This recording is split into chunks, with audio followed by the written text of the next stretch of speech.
ओम नमः शिवाय। ಭಾರತ್ ಮಾತಾ ಶಿವಶಕ್ತಿ ಅವತಾರ್ ಪರಮಾತ್ಮ ವಾಣಿ ಓಂ. ಪಿತಾಶ್ರೀ ಶಿವ ತಂದೆಯ ನೆನಪಿದೆಯೇ?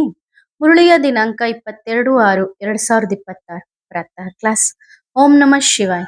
ಪ್ರೇಮ ಸ್ವರೂಪ ಮಕ್ಕಳೇ, ಗಾಯನವೂ ಇದೆ. ನಮ್ಮನ್ನು ಯಾರು ನಿಂದಿಸುತ್ತಾರೋ ಅವರೇ ನಮ್ಮ ಮಿತ್ರರು. ಭಗವಾನ್ ವಾಚ, ನಾನು ಬಂದು ಮಿತ್ರನಾಗುತ್ತೇನೆ. ನನ್ನನ್ನು ಎಷ್ಟು ನಿಂದಿಸುತ್ತಾರೆ? ನಾನಂತೂ ಎಲ್ಲರೂ ನಮ್ಮ ಮಕ್ಕಳೇ ಎಂದು ತಿಳಿದುಕೊಳ್ಳುತ್ತೇನೆ. ಯಾರನ್ನೂ ನಿಂದಿಸುವುದು ಒಳ್ಳೆಯದಲ್ಲ. ಈ ಸಮಯದಲ್ಲಿ ಬಹಳ ಎಚ್ಚರಿಕೆಯಿಂದ ಇರಬೇಕು. ಓಂ ನಮಃ ಶಿವಾಯ್. ಮುರಳಿಯನ್ನು ಎಂದಿಗೂ ಮಿಸ್ ಮಾಡಬಾರದು. ಮುರಳಿಯದ್ದೇ ಗಾಯನವಿದೆ. ಮುರಳಿ ಯಾರದ್ದು ಎಂಬುದು ಪ್ರಪಂಚದವರಿಗೆ ಗೊತ್ತಿಲ್ಲ. ಜಾದೂಗಾರನ ಮುರಳಿಗಳು ಯಾವುವು? ಜಾದೂಗಾರ ಮುರಳಿಧರ ಯಾರು? ಎಲ್ಲರೂ ಗೊಂದಲದಲ್ಲಿದ್ದಾರೆ. ಕೃಷ್ಣನ ಹೆಸರನ್ನೇ ತೆಗೆದುಕೊಳ್ಳುತ್ತಾರೆ. ಮನುಷ್ಯ ಮಾತ್ರರೆಲ್ಲರೂ ಪಾತ್ರಧಾರಿ ಎಂದು ಅವರಿಗೆ ಗೊತ್ತಿಲ್ಲ. ಎಲ್ಲರೂ ಪಾತ್ರ ಮಾಡುತ್ತಲೇ ಬರುತ್ತಾರೆ.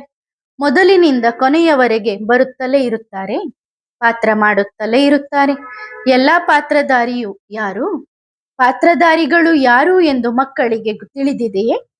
ಇದು ಡ್ರಾಮಾ ಆಗಿದೆ. ಇದರಲ್ಲಿ ಎಲ್ಲರೂ ಪಾತ್ರಧಾರಿಯಾಗಿದ್ದಾರೆ ಮತ್ತು ಅವಿನಾಶಿ ಪಾತ್ರಧಾರಿಯಾಗಿದ್ದಾರೆ. ಇವರ ನಟನೆ ಮತ್ತು ಪಾತ್ರ ಎಂದಿಗೂ ವಿನಾಶವಾಗುವುದಿಲ್ಲ. ತಂದೆಯು ಸೂಕ್ಷ್ಮ ಅಂಶಗಳನ್ನು ತಿಳಿಸುತ್ತಾರೆ. ಒಂದು ಮುರಳಿಯನ್ನು ಮಿಸ್ ಮಾಡಬಾರದು. ಶಾಲೆಯಲ್ಲಿ ಗೈರಾಜರಾದಂತೆ, ಅಬ್ಸೆಂಟ್ ಆದಂತೆ ಇಲ್ಲೂ ಆಗಬಾರದು. ಮುರಳಿಯನ್ನು ಮಿಸ್ ಮಾಡಬಾರದು. ಇದು ಬೇಹದ್ದಿನ ತಂದೆಯ ಶಾಲೆ. ಇದರಲ್ಲಿ ಎಂದಿಗೂ ಮಿಸ್ ಮಾಡಬಾರದು. ಇದು ಬೇಹದ್ದಿನ ದೊಡ್ಡ ಶಾಲೆ ಎಂದು ಪ್ರಪಂಚದಲ್ಲಿ ಯಾರಿಗೂ ಗೊತ್ತಿಲ್ಲ. ತಂದೆಯೇ ಪ್ರತಿ 5,000 ವರ್ಷಗಳ ನಂತರ ಬಂದು ಓದಿಸುತ್ತಾರೆ. ಶಾಸ್ತ್ರಗಳಲ್ಲಿ ಈ ಮಾತುಗಳಿಲ್ಲ. ತಂದೆ ಯಾವಾಗ ಬಂದು ಓದಿಸುತ್ತಾರೆ ಎಂದು ಯಾರಿಗೂ ಗೊತ್ತಿಲ್ಲ. ಸ್ವರ್ಗದ ಸ್ಥಾಪನೆಯಾಗುತ್ತದೆ ಎಂದು ಕೂಡ ಪಾಪ ಅವರಿಗೆ ಗೊತ್ತಿಲ್ಲ. ನೀವು ಎಲ್ಲವನ್ನೂ ತಿಳಿದುಕೊಂಡಿದ್ದೀರಿ. ಈ ಶಿಕ್ಷಣ ಬಹಳ ಅಪಾರವಾದ ಸಂಪಾದನೆಯಾಗಿದೆ. ಮಕ್ಕಳಿಗೆ ಜನ್ಮ ಜನ್ಮಾಂತರದ ಶಿಕ್ಷಣದ ಫಲ ಸಿಗುತ್ತದೆ. ಒಂದು ಬಾರಿ ಜ್ಞಾನವನ್ನು ಕೇಳಿದರೆ ಅದು ಪಕ್ಕಾ ಧಾರಣೆಯಾಗಬೇಕು. ಆದರೆ ಮಕ್ಕಳು ಮರೆತು ಹೋಗುತ್ತಾರೆ. ಮರೆಯುವ ಕಾರಣದಿಂದ ಏನಾದರೊಂದು ತಪ್ಪು ಸಂಭವಿಸುತ್ತದೆ. ಈ ವಿನಾಶಕ್ಕೂ ಶಿಕ್ಷಣಕ್ಕೂ ಸಂಪೂರ್ಣ ಸಂಬಂಧವಿದೆ. ನಿಮ್ಮ ಶಿಕ್ಷಣ ಪೂರ್ಣವಾಗುತ್ತದೆ, ಅಲ್ಲಿ ಯುದ್ಧ ಶುರುವಾಗುತ್ತದೆ. ಇದರಲ್ಲಿ ಒಂದೇ ದರ್ಜೆ ಇದೆ, ಅದಕ್ಕೆ ಇಷ್ಟು ಸಮಯ ತೆಗೆದುಕೊಳ್ಳುತ್ತದೆ. ನೆನಪು ಮಾಡುತ್ತಾ ಯಾವಾಗ ಅಂಕಗಳು ಪೂರ್ಣವಾಗುತ್ತವೆಯೋ ಇತರರ ಪರೀಕ್ಷೆಯೂ ಆಗುತ್ತದೆ. ಯುದ್ಧ ನಡೆಯುತ್ತದೆ. ನಿಮ್ಮ ಆಧಾರ ಯುದ್ಧದ ಮೇಲಿದೆ. ಯುದ್ಧದ ಆಧಾರ ನಿಮ್ಮ ಮೇಲಿದೆ. ನಿಮ್ಮದು ಶಿಕ್ಷಣದ ಮೇಲಿದೆ. ನಿಮ್ಮ ಶಿಕ್ಷಣ ಪೂರ್ಣವಾದರೆ ಯುದ್ಧ ನಡೆಯುತ್ತದೆ. ಭಗವಾನ್ ವಾಚ ಎನ್ನುತ್ತಾರೆ. ಆದರೆ ಇದು ಗೊತ್ತಿಲ್ಲ. ಇದು ಹೊಸ ಪ್ರಪಂಚಕ್ಕಾಗಿ ಹೊಸ ಜ್ಞಾನವಾಗಿದೆ. ಆದ್ದರಿಂದ ಮನುಷ್ಯರು ಗೊಂದಲಕ್ಕೊಳಗಾಗುತ್ತಾರೆ. ಏನೂ ತಿಳಿದುಕೊಂಡಿಲ್ಲ. ಗೀತೆಯನ್ನು ಯಾರು ತಿಳಿಸಿದರು? ರಾಜಯೋಗವನ್ನು ಯಾರು ಕಲಿಸಿದರು? ಹೊಸ ವಿಷಯವಲ್ಲವೇ? ಶಾಸ್ತ್ರಗಳಲ್ಲಿರುವುದೆಲ್ಲವೂ ಮನ ಬಂದಂತೆ ಬರೆದ ಮಾತುಗಳು. ಪರಿಶ್ರಮ ಪಡಬೇಕಾಗುತ್ತದೆ. ಸತ್ಯಯುಗದಲ್ಲಿ ತಮ್ಮನ್ನು ಆತ್ಮ ಎಂದು ತಿಳಿದುಕೊಳ್ಳುತ್ತಾರೆ. ಆದರೆ ಇತರರನ್ನು ಆತ್ಮ ಎಂದು ತಿಳಿದುಕೊಳ್ಳುವುದಿಲ್ಲ. ಅಲ್ಲಿ ಆತ್ಮಾಭಿಮಾನಿಯಾಗಿರುತ್ತಾರೆ ಎಂದಲ್ಲ. ಇಲ್ಲ, ಅಲ್ಲಿಯೂ ದೇಹದ ಅಭಿಮಾನವಿರುತ್ತದೆ. ದೇಹದ ಅಭಿಮಾನವಿಲ್ಲದೆ ಕೆಲಸ ನಡೆಯಲು ಸಾಧ್ಯವಿಲ್ಲ. ಈ ಸಮಯದಲ್ಲಿ ನೀವು ದೇಹಿ ಅಭಿಮಾನಿಯಾಗುತ್ತೀರಿ.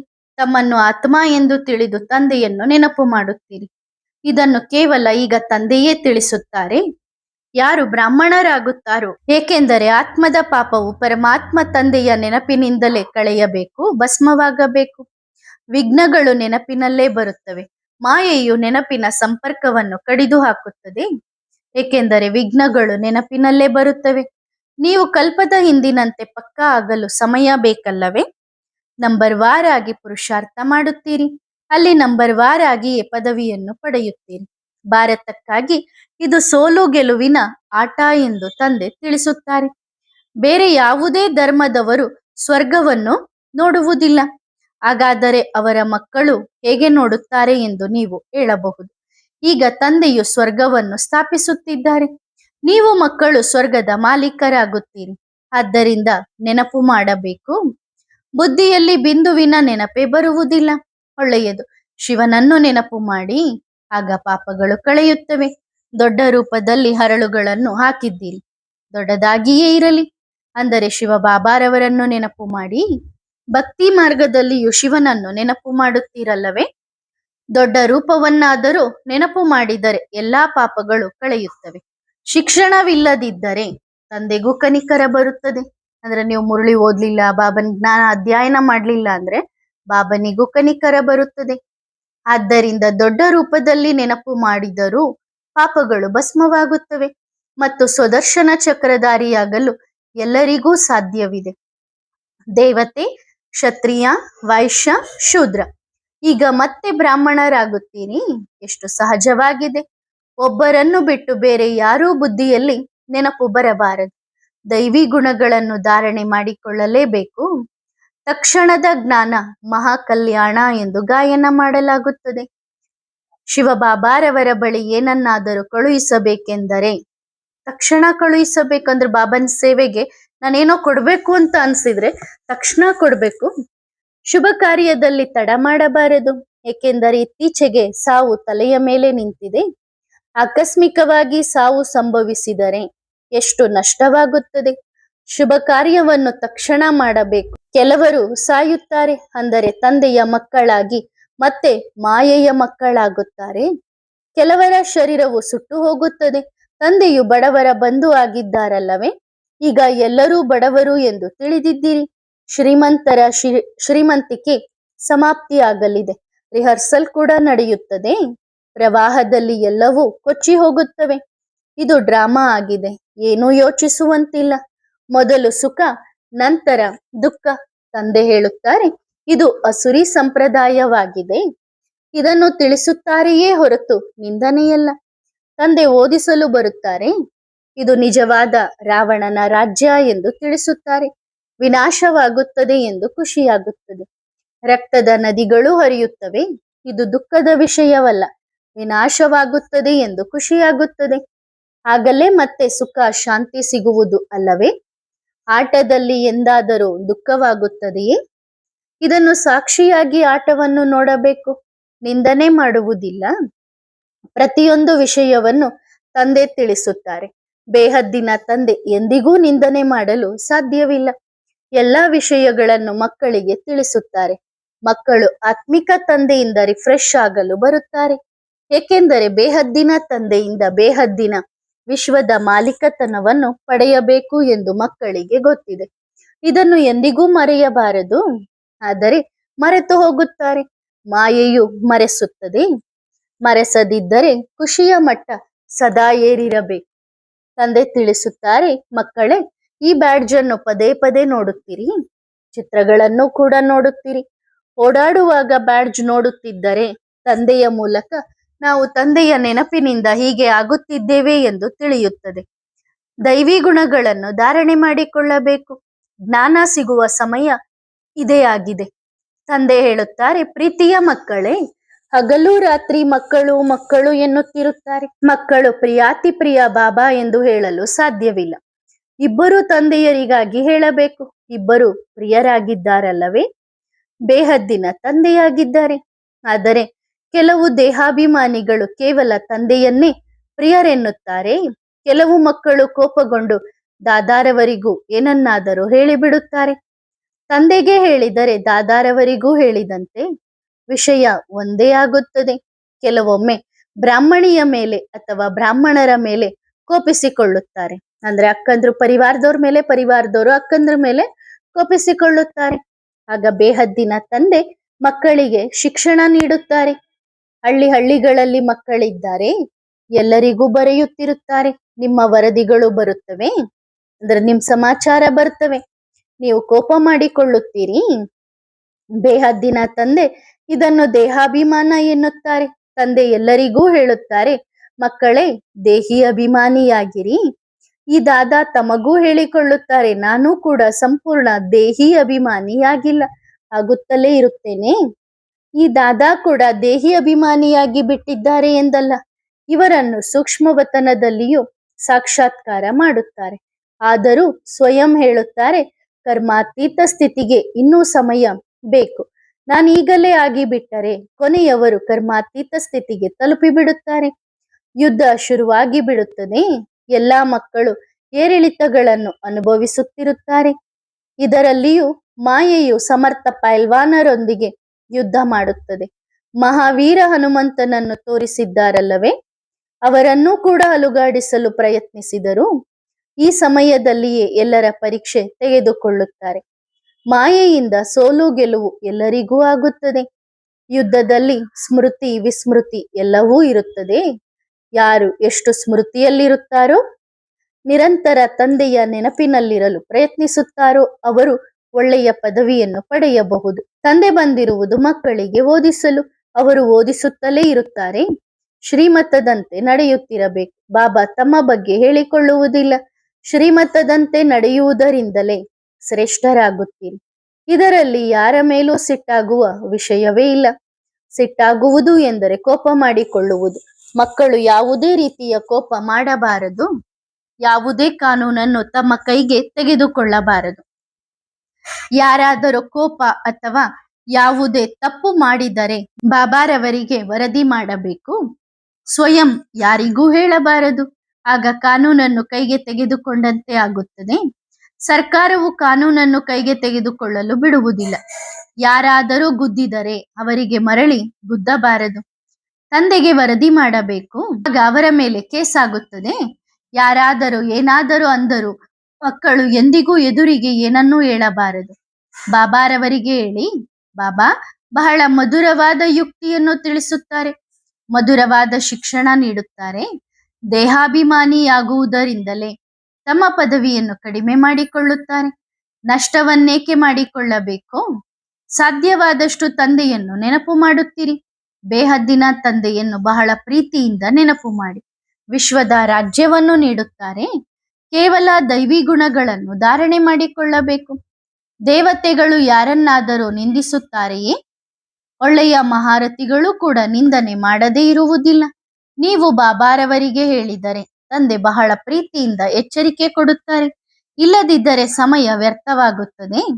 ನಿಂದನೆ ಮಾಡುವ ಬದಲು ತಂದೆಯನ್ನು ನೆನಪು ಮಾಡಿ. ಆಗ ಬಹಳ ಲಾಭವಾಗುತ್ತದೆ. ಯಾರೊಂದಿಗೂ ಮಾತನಾಡದಿರುವುದು ಒಳ್ಳೆಯದು.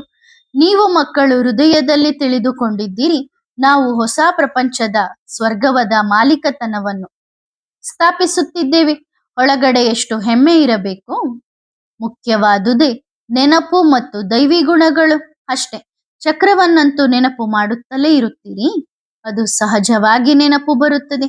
84 ಜನ್ಮಗಳ ಚಕ್ರವಿದೆಯಲ್ಲವೇ? ನಿಮಗೆ ಸೃಷ್ಟಿಯ ಆದಿ ಮಧ್ಯ ಅಂತ್ಯದ ಅವಧಿ ತಿಳಿದಿದೆ.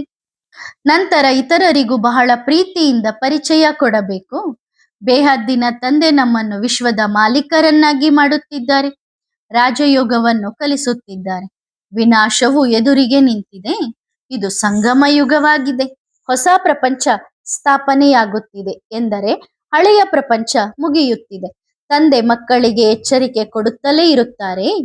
ಸ್ಮರಣೆ ಮಾಡಿ ಮಾಡಿ ಸುಖವನ್ನು ಪಡೆಯಿರಿ. ಕಲಹ ಕ್ಲೇಶಗಳು ಅಳಿಯುತ್ತವೆ. ಅರ್ಧ ಕಲ್ಪದವರೆಗೆ ಅಳಿದು ಅಂದ್ರೆ ಸಮಾಪ್ತಿಯಾಗುತ್ತವೆ. ತಂದೆ ಸುಖಧಾಮವನ್ನು ಸ್ಥಾಪಿಸುತ್ತಾರೆ. ಮಾಯಾ ರಾವಣ ದುಃಖಧಾಮವನ್ನು ಸ್ಥಾಪಿಸುತ್ತಾನೆ.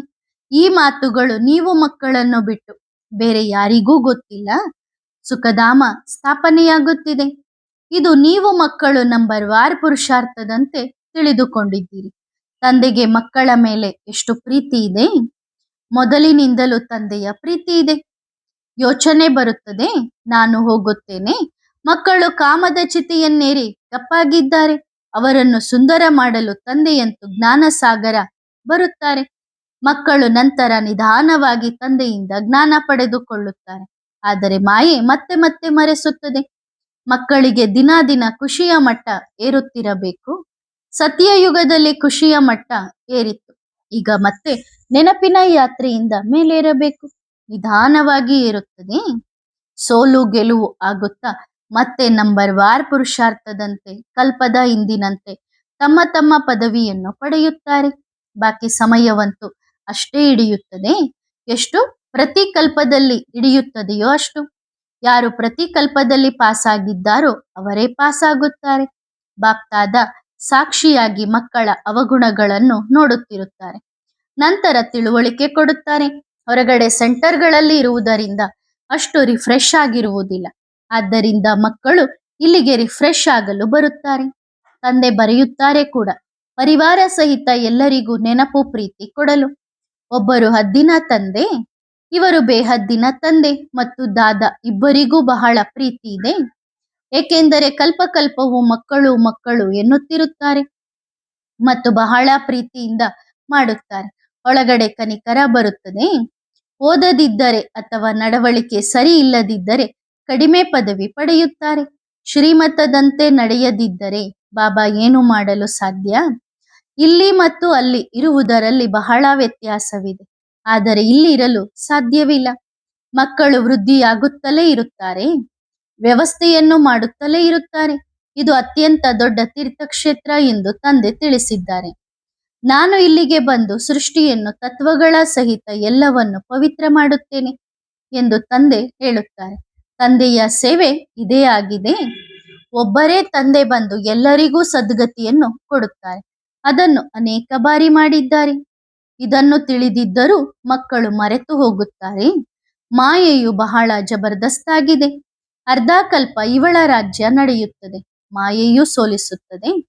ಮತ್ತೆ ತಂದೆ ಎಬ್ಬಿಸಿ ನಿಲ್ಲಿಸುತ್ತಾರೆ. ಬಾಬಾ, ನಾವು ಬಿದ್ದು ಹೋದೆವು ಎಂದು ಬಹಳಷ್ಟು ಮಂದಿ ಬರೆಯುತ್ತಾರೆ. ಒಳ್ಳೆಯದು, ಮತ್ತೆ ಕೆಳಗೆ ಬೀಳಬೇಡಿ. ಆದರೂ ಬಿದ್ದು ಹೋಗುತ್ತಾರೆ. ಎಷ್ಟು ಪೆಟ್ಟು ಬೀಳುತ್ತದೆ. ಎಲ್ಲವೂ ಶಿಕ್ಷಣದ ಮೇಲೆಯೇ ಆಧಾರವಾಗಿದೆ. ಶಿಕ್ಷಣದಲ್ಲಿ ಯೋಗವಿದ್ಯೆ ಇದೆ. ಇಂಥವರು ನನಗೆ ಓದಿಸುತ್ತಿದ್ದಾರೆ. ಈಗ ತಂದೆ ಓದಿಸುತ್ತಿದ್ದಾರೆ ಎಂದು ನೀವು ತಿಳಿದುಕೊಂಡಿದ್ದೀರಿ. ಇಲ್ಲಿ ನೀವು ಬಹಳ ರಿಫ್ರೆಶ್ ಆಗುತ್ತೀರಿ. ಗಾಯನವೂ ಇದೆ. ನಮ್ಮನ್ನು ಯಾರು ನಿಂದಿಸುತ್ತಾರೋ ಅವರೇ ನಮ್ಮ ಮಿತ್ರರು. ಭಗವಾನು ವಾಚ, ನಾನು ಬಂದು ಮಿತ್ರನಾಗುತ್ತೇನೆ. ನನ್ನನ್ನು ಎಷ್ಟು ನಿಂದಿಸುತ್ತಾರೆ, ನಾನಂತೂ ಎಲ್ಲರೂ ನಮ್ಮ ಮಕ್ಕಳೇ ಎಂದು ತಿಳಿದುಕೊಳ್ಳುತ್ತೇನೆ. ಯಾರನ್ನೂ ನಿಂದಿಸುವುದು ಒಳ್ಳೆಯದಲ್ಲ. ಈ ಸಮಯದಲ್ಲಿ ಬಹಳ ಎಚ್ಚರಿಕೆಯಿಂದ ಇರಬೇಕು. ಈಗ ನಾವು ಈ ಹಳೆಯ ಶರೀರವನ್ನು ಬಿಟ್ಟು ಮನೆಗೆ ಹೋಗಬೇಕು ಎಂದು ಗೊತ್ತಿದೆ. ನಿಮ್ಮನ್ನು ಬಿಟ್ಟು ಬೇರೆ ಯಾರು ನಾವು ಈಗ ಮನೆಗೆ ಹೋಗಬೇಕು ಎಂದು ತಿಳಿದುಕೊಳ್ಳುವುದಿಲ್ಲ. ಅದನ್ನು ಮುಕ್ತಿಧಾಮ ಎಂದು ಕರೆಯಲಾಗುತ್ತದೆ. ಅವರು ಬ್ರಹ್ಮನನ್ನು ಈಶ್ವರ ಎಂದು ತಿಳಿದು ನೆನಪು ಮಾಡಿದರೂ ಅಲ್ಲಿಗೆ ಹೋಗಲು ಸಾಧ್ಯವಿಲ್ಲ.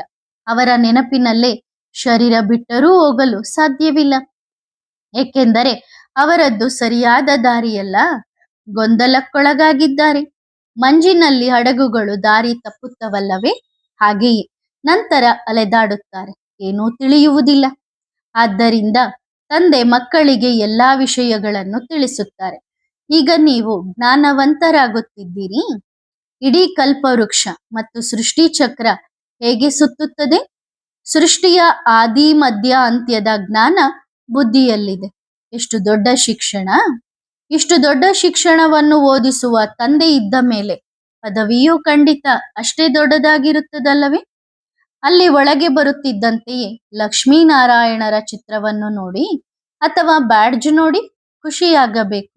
ನಾವು ಪ್ರಾಯೋಗಿಕವಾಗಿ ಹೀಗೆ ಆಗುತ್ತಿದ್ದೇವೆ ಎಂದು ನಿಮಗೆ ತಿಳಿದಿದೆ, ಆದರೂ ಮರೆತು ಹೋಗುತ್ತೀರಿ.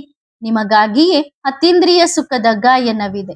ಗೋಪ ಗೋಪಿಕೆಯರನ್ನು ಕೇಳಿ ಎಂದು ನೀವು ಎವರ್ ಹ್ಯಾಪಿ ಆಗಿದ್ದೀರಿ. ಖುಷಿಯಲ್ಲಿ ಡಾನ್ಸ್ ಮಾಡುತ್ತಿರುತ್ತೀರಿ. ಯಾರು ಫರಿಸ್ತೆಗಳು ದೇವತೆಗಳಾಗಲಿದ್ದಾರೋ ಅವರಿಗೆ ಖುಷಿ ಇರುತ್ತದೆ. ಅವರು ಎಂದಿಗೂ ಗಾಬರಿಯಾಗುವುದಿಲ್ಲ. ಗತಿ ಸದ್ಗತಿದಾತ ನಾನೇ ಎಂದು ತಂದೆ ಹೇಳುತ್ತಾರೆ. ನಾನು ಎಲ್ಲರನ್ನು ಮುಕ್ತಿ ಜೀವನ್ ಮುಕ್ತಿಗೆ ಕರೆದೊಯ್ಯುತ್ತೇನೆ. ಹಳೆಯ ಪ್ರಪಂಚದ ವಿನಾಶವು ಅವಶ್ಯವಾಗಿ ಆಗಲೇಬೇಕು. ಇದು ಗೊತ್ತಾದಾಗ ತಾನೇ ಪುರುಷಾರ್ಥ ಮಾಡುವುದು. ವಿನಾಶವಾದಾಗ ಕೌರವರು ಕುಂಭಕರ್ಣನ ನಿದ್ದೆಯಲ್ಲಿ ಮಲಗಿದ್ದರು ಎಂದು ತೋರಿಸುತ್ತಾರೆ. ವಿನಾಶದ ಸಮಯದಲ್ಲಿ ತಲ್ಲಣ ಉಂಟಾಗುತ್ತದೆ. ಸಾಧು ಸನ್ಯಾಸಿಗಳಿಗೂ ಎಷ್ಟು ಜಗಳವಾಗುತ್ತದೆ. ಈಗ ಗೋ ಹತ್ಯೆ ನಿಷೇಧದ ಬಗ್ಗೆ ಎಷ್ಟು ಗದ್ದಲವಾಯಿತು. ನಂತರ ಜೈಲಿಗೂ ಹೋಗುತ್ತಾರೆ. ಈಗ ಕಸಾಯಿಖಾನೆಗಳನ್ನು ಹೊಸದಾಗಿ ಬಹಳ ದೊಡ್ಡದಾಗಿ ನಿರ್ಮಿಸುತ್ತಿದ್ದಾರೆ. ಚಪ್ಪಲ್ಗಳಂತೂ ಬಹಳ ಬೇಕಲ್ಲವೇ? ಇಲ್ಲದಿದ್ದರೆ ಚರ್ಮ ಎಲ್ಲಿಂದ ತರುತ್ತಾರೆ? ಇಲ್ಲದಿದ್ದರೆ ಮತ್ತೆ ಸಿಟ್ಟಾಗಿ ಬಂದು ಮನುಷ್ಯರನ್ನೇ ಕೊಲೆ ಮಾಡುತ್ತಾರೆ, ಗಾಯಾಳುಗಳಾಗಿ ಮಾಡುತ್ತಾರೆ. ಬುದ್ಧಿ ಕೆಟ್ಟರೆ ಕತ್ತಿ ಹಿಡಿದು ಮನುಷ್ಯರನ್ನೇ ಕೊಲ್ಲುತ್ತಿರುತ್ತಾರೆ. ಇವೆಲ್ಲವೂ ಅರ್ಥ ಮಾಡಿಕೊಳ್ಳುವ ವಿಷಯಗಳು. ಸೃಷ್ಟಿಯ ಚಕ್ರ ಹೇಗೆ ಸುತ್ತುತ್ತದೆ ಎಂದು ಮನುಷ್ಯರಿಗೂ ತಿಳಿದಿಲ್ಲ. ಅಂದರೆ ಅವರನ್ನು ಜಂಗಲಿ ಕಾಡು ಮನುಷ್ಯರು ಎಂದು ಕರೆಯಲಾಗುತ್ತದೆ. ಈಗ ನಾವು ಮೇಲಿನಿಂದ ಇಲ್ಲಿ ಸೃಷ್ಟಿ ಚಕ್ರದಲ್ಲಿ ಪಾತ್ರ ಮಾಡಲು ಬಂದಿದ್ದೇವೆ ಎಂದು ನಿಮಗೆ ಗೊತ್ತಿದೆ. ನಂತರ ಕೊನೆಯಲ್ಲಿ ಎಲ್ಲರೂ ಹೊರಟು ಹೋಗುತ್ತಾರೆ. ರಾಮನೂ ಹೋದ, ರಾವಣನೂ ಹೋದ. ಬೇಹದ್ದಿನ ತಂದೆ ಬಂದು ಸ್ವರ್ಗದ ಸುಖ ನೀಡುತ್ತಾರೆ. ವಿಶ್ವದ ಬಾದಶಾಹಿ ಕೊಡುತ್ತಾರೆ ಎಂದು ಮಕ್ಕಳಿಗೆ ಗೊತ್ತಿದೆ. ಒಳ್ಳೆಯದು. ಆತ್ಮಿಕ ಮಕ್ಕಳಿಗೆ ಆತ್ಮಿಕ ಬಾಪ್ದಾದಾರವರ ನೆನಪು, ಪ್ರೀತಿ ಮತ್ತು ಗುಡ್ ಮಾರ್ನಿಂಗ್ ಹಾಗೂ ಆತ್ಮಿಕ ತಂದೆಯ ನಮಸ್ತೆ. ಆತ್ಮಿಕ ಮಕ್ಕಳು ಆತ್ಮಿಕ ತಂದೆಗೆ ಮಾಡುವ ನೆನಪು, ಪ್ರೀತಿ ಮತ್ತು ನಮಸ್ತೆ. ಧನ್ಯವಾದ ಬಾಬಾ. ಶುಕ್ರಿಯ. ವರದಾನ: ಸ್ವಮಾನಧಾರಿ ಭವ. ಹೇಗೆ ಬಾಪ್ದಾದ ಸದಾ ಸ್ವಮಾನದಲ್ಲಿ ಸ್ಥಿತರಾಗಿದ್ದಾರೋ ಹಾಗೆಯೇ ಸದಾ ಸ್ವಮಾನಧಾರಿಯಾಗಿರಿ. ಬಾಪ್ ಸಮಾನರಾಗಲು ಬಯಸುತ್ತೀರಲ್ಲವೇ? ಸಮಾನ ಆತ್ಮಗಳು ಕೂಡ ತಂದೆಯಂತೆ ಸ್ವಮಾನದಲ್ಲಿರುತ್ತಾರೆ. ಅಮೃತ ವೇಳೆಯಿಂದ ರಾತ್ರಿಯವರೆಗೆ ಸಮಯಕ್ಕೆ ಅನುಗುಣವಾಗಿ ವಿಭಿನ್ನ ಸ್ವಮಾನದ ಸ್ವರೂಪರಾಗಿ ಆಗ ಸಹಜವಾಗಿಯೇ ಬಾಪ್ ಸಮಾನರಾಗುತ್ತೀರಿ. ಒಳ್ಳೆಯದು. ಓಂ ನಮಃ ಶಿವಾಯ.